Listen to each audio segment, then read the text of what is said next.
Bonjour, je suis le professeur Éloi Sobui, agrégé des facultés de droit, consultant international en appui au secteur privé et réforme institutionnelle. La présente vidéo porte sur les règles d'origine telles que conçues par la zone de libre-échange continentale africaine. Nous allons présenter les critères de détermination de l'origine du produit, les notions de cumul d'origine, la preuve de l'origine du produit et la coopération administrative prévue dans ce domaine. Alors, s'agissant des objectifs de l'annexe, parce qu'il faut relever que les règles d'origine font l'objet de l'annexe 2 du protocole sur le commerce des marchandises. Et le but de cette annexe est de mettre en application les dispositions du protocole sur le commerce des marchandises concernant les règles d'origine, de s'assurer que les critères pour déterminer l'éligibilité au traitement préférentiel au titre de la zone de libre-échange sont transparents, clairs et prévisibles. Et s'agissant de ces critères, il convient de relever que un produit est considéré comme originaire d'un État partie lorsqu'il a été obtenu dans le dit État ou lorsqu'il a subi une transformation substantielle dans le dit État. De manière globale, sont considérés comme entièrement obtenus dans un État partie lorsqu'ils sont exportés dans un autre État, les produits minéraux, les plantes, les produits végétaux, les produits de la pêche, l'énergie électrique y produite, ainsi de suite. Lorsque l'annexe donne des détails sur les produits qui sont considérés comme entièrement obtenus sur le territoire d'un État. En ce qui concerne les produits suffisamment ouvrés ou transformés, il s'agit d'une question importante parce que, en fonction du niveau de transformation, un produit pourra complètement changer d'origine et bénéficier ou pas du traitement préférentiel prévu par les règles de la zone de libre-échange continentale. Donc, il faut relever ici que l'annexe définit les critères pour que le produit soit considéré comme étant ouvré ou transformé. Il s'agit de la valeur ajoutée, de la teneur des matières non originaires, du changement de position tarifaire, de processus spécifiques. Et pour être davantage clair, on va noter également que dans ce texte, certaines opérations sont identifiées comme n'ayant aucune incidence sur l'origine d'un produit. Alors, nous allons également signaler que le texte contient des dispositions sur le cumul de l'origine d'un produit. Par exemple, les matières premières ou les produits semi-finis originaires d'un État et qui subissent une ouvraison ou une transformation dans un autre État sont réputés originaires de l'État partie où l'ouvraison finale ou la transformation a eu lieu.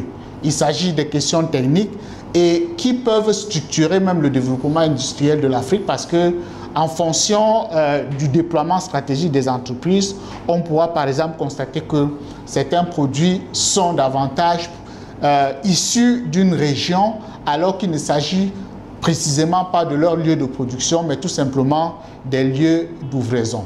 Alors, comment on apporte la preuve de l'origine d'un produit? Le système de la ZLECAf prévoit que la preuve est apportée par le certificat d'origine qui est délivré par l'autorité compétente, désignée du pays exportateur, sur demande établie de l'exportateur.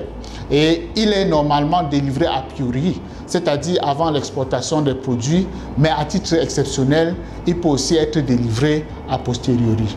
Et ici, il convient également de signaler que toujours dans le même cadre, un statut, le statut d'exportateur agréé, est créé par la zone de libre-échange et les autorités douanières compétentes peuvent autoriser tout exportateur, si dénommé exportateur agréé, qui effectue fréquemment des exportations de produits et qui offre à la satisfaction des autorités douanières toute garantie pour contrôler le caractère originaire des produits ainsi que le respect de toutes les autres conditions.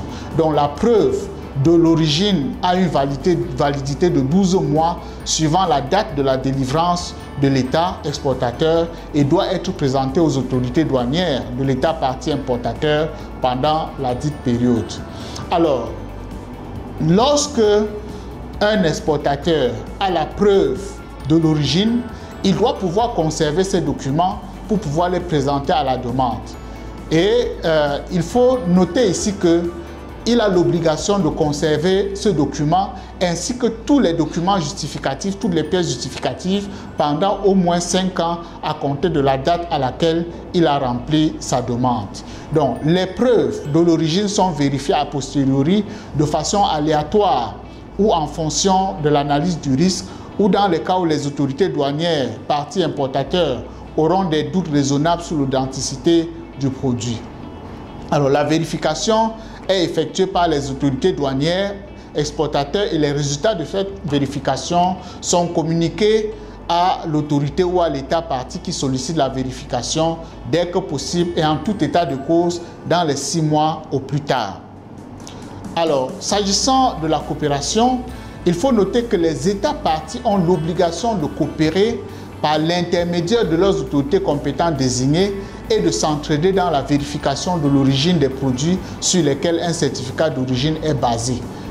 Dans la même logique, ils échangent par leurs adresses respectives et les spécimens de cachet et signatures utilisés dans les bureaux pour la délivrance des certificats d'origine. Ils discutent du fonctionnement et de la gestion d'ensemble du processus de la vérification à une périodicité fixée de commun accord.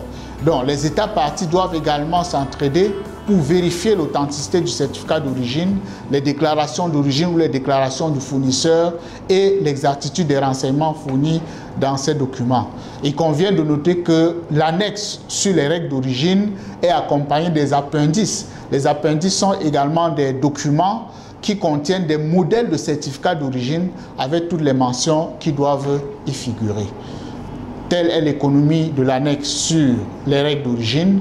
Nous restons à votre disposition pour d'éventuelles questions. Je vous remercie.